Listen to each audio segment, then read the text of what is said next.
విద్యావాహిని. విద్ అను ధాతువునకు యా అను ప్రత్యయమును చేర్చినప్పుడు విద్య అను పదము ఏర్పడుచున్నది.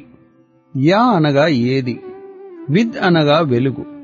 ఏది వెలుగును ఇచ్చునో అది ఏ నిజమైన విద్య, అది ఏ బ్రహ్మ విద్య, ఆత్మ విద్య అని వాహినిలో బాబావారు వివరించారు. ప్రశాంతి నిలయంలో నెలకొల్పబడిన విద్యా సంస్థలకు ఈ అర్థమునే అన్వయించుకోవలెను. పరిమిత ప్రయోజనాత్మకమైన లౌకిక విద్యకు, జీవిత గమ్యమును చేర్చగలుగు ఉన్నత విద్యకు గల వ్యత్యాసమును తెలియజేయుటయే ఈ విద్యాసంస్థల స్థాపనోద్దేశము. లౌకిక విద్య వివిధ శాస్త్రముల అధ్యయనములకు సంబంధించిన సిద్ధాంతములతో, అనుమాన ప్రమాణములతో, భావనలతో, ఊహలతో, వ్యాఖ్యలతో కూడి ఉంటుంది. కాని ఉన్నత విద్య సత్యశివ సుందరాత్మకమైన దివ్యత్వమును గుర్తించి తదాత్మ్యమును పొందవలననే ఆధ్యాత్మిక పిపాసను అభివృద్ధి చేసి త్వరితపరచును.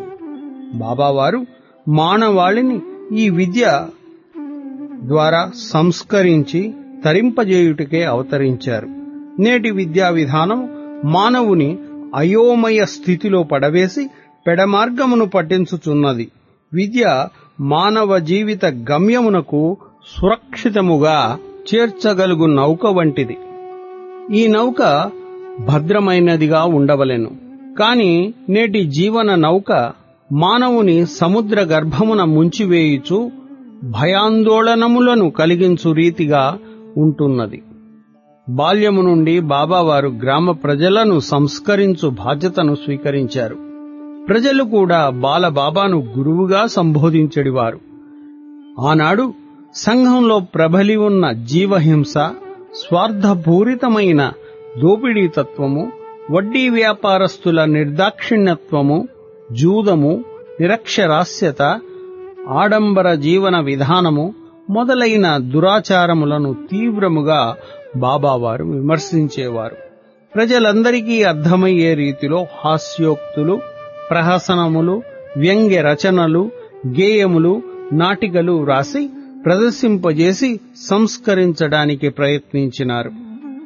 స్త్రీలు, పురుషులు పాల్గొను సంకీర్తనలలో సత్య, ధర్మ, శాంతి, ప్రేమలతో నీ నిత్య జీవన యాత్ర సాగించు అని ఆనాడే ప్రబోధించారు.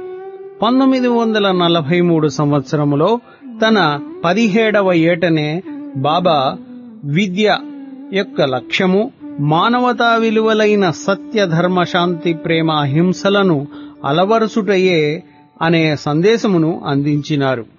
ఆధ్యాత్మ విద్య విద్యానాం అని గీతాచార్యులు అర్జునునికి బోధించారు. నేడు జగత్తును సంరక్షించగలిగేది ఆధ్యాత్మిక విద్య మాత్రమే. మానవ జీవిత పరమార్థము ఏకం సత్ అనే వేద సూక్తిని అనుభూతమునర్చుకొనుటయే. అట్టి దివ్యానుభూతిని అందుకొనే నిమిత్తము సత్యాన్వేషణ, పూర్ణత్వమును పొందవలెనను కాంక్ష, అభేద జ్ఞాన పిపాస, చిత్తశుద్ధి అను సాధనములు అత్యవసరం.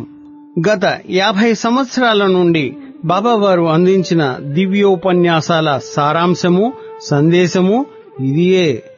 ఆత్మశాంతిని, విశ్వశాంతిని చేకూర్చి విముక్తిని ప్రసాదించు విద్యా విధానమును అందించమని పలువురు ప్రార్థింపగా బాబావారు 19 ప్రబోధనాత్మక వ్యాసాలతో ఈ విద్యావాహినిని ప్రసాదించారు.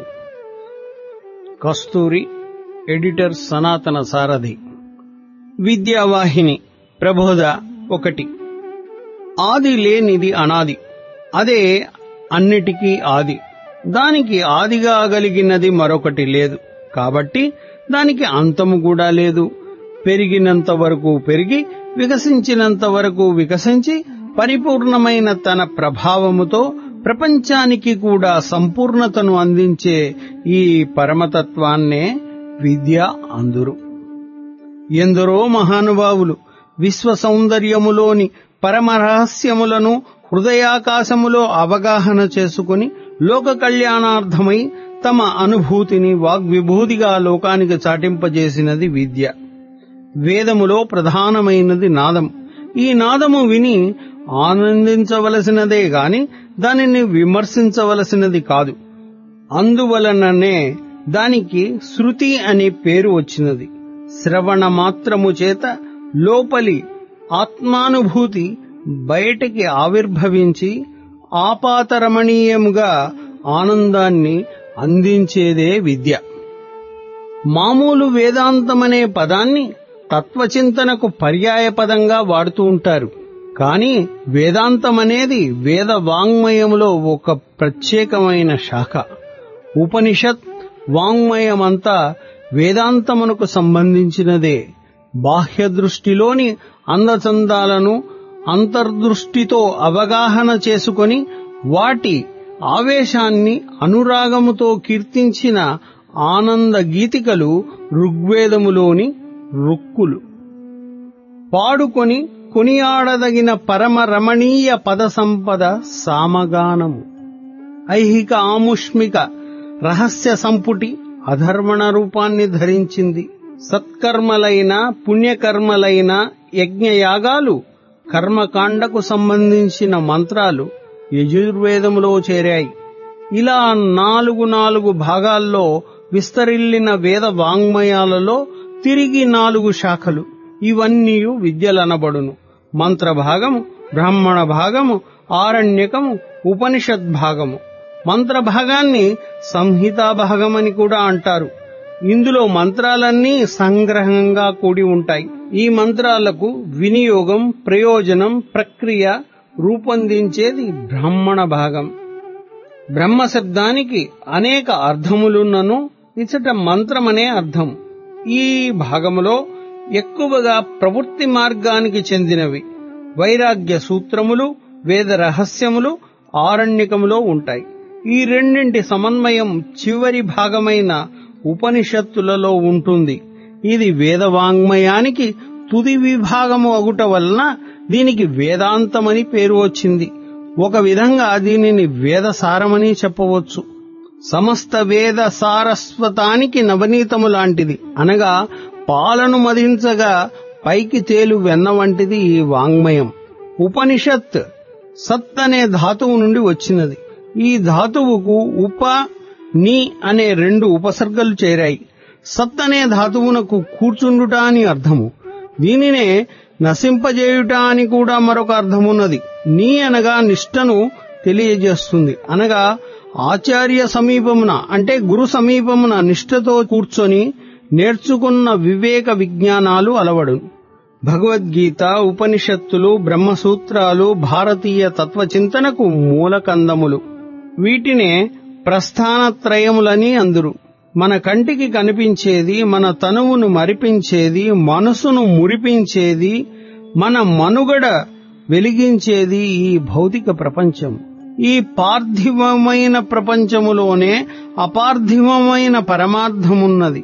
ఈ 2 ఒకే అఖండ చైతన్యములోని అవిచ్ఛిన్నమైన అంశాలు. దేనికదే పరిపూర్ణము, ఒకదానికొకటి పరిపూరకము. పరిపూర్ణమైన పరబ్రహ్మతత్వము నుంచే పరిపూరకమైన జీవనతత్వం ఉదయించింది. జీవతత్వము నుండి శరీరము విడిపోయిన తర్వాత శేషించి ఉండే చిరంతర చైతన్యము కూడా పరిపూర్ణమైన పరబ్రహ్మతత్వమే. పూర్ణమదః పూర్ణమిదం పూర్ణాత్ పూర్ణముదచ్యతే పూర్ణస్య పూర్ణమాదాయ పూర్ణమేవావశిష్యతే. ఈ ప్రపంచము పరమేశ్వరుని లీలా విలాసము తప్ప మరేమీ కాదనే పరమసత్యాన్ని ప్రబోధిస్తుంది విద్య. దీనినే ఉపనిషత్తులో ఈశావాస్యం అని చెప్పబడింది. పరమేశ్వరుడు నివసించదగినది, నివసించున్నది ఈ ప్రపంచమే అని. ఇందులో స్వభావమునకు గాని స్వార్థ బుద్ధికి గాని తావే లేదు. అందుకనే త్యాగబుద్ధితో సర్వేశ్వర భావముతో ఆనందమయుడు అందించిన ఆనందాన్ని అనాసక్తితో అనుభవించవలసినదని ఆర్షవాక్యము ఆదేశించినది. నా నా అను భావము వదిలితే గాని నాది కాదని బోధపడుతుంది. అట్లనగా పరిత్యజించమని కాదు, త్యాగబుద్ధితో అనుభవించడం కర్తవ్యమని విద్య బోధించింది. పవిత్ర కర్మలకు, పుణ్యకర్మలకు గీటురాయి త్యాగం. అపవిత్ర కర్మలకు, పాప కర్మలకు గీటురాయి లోభం అని కూడా విద్య ఆదేశిస్తుంది. చేయవలసిన పనులు చేస్తూ 100 సంవత్సరాలు జీవించవలనని కోరుకో, తప్పులేదు. చేసే పని తెలిసి చేయాలి అని కూడా విద్య బోధిస్తుంది. పశువు ఇతర జంతువులను చంపుతుంది, కాని ఆత్మజ్ఞానము లేని అంధుడు తన ఆత్మనే చంపుకుంటున్నాడు.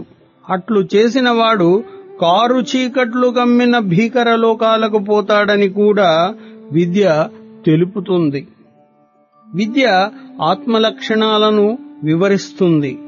ఆత్మ చలించదు, కాని దానితో సమానంగా దేవతలు కూడా పరుగిడలేరు. ఎంత వేగంతో ముందుకు వెళ్లినా మనకంటే ముందుగానే ఆత్మ సాక్షాత్కరిస్తుంది. పంచతత్వాలకు ఆత్మతత్వమే ఆశ్రయం.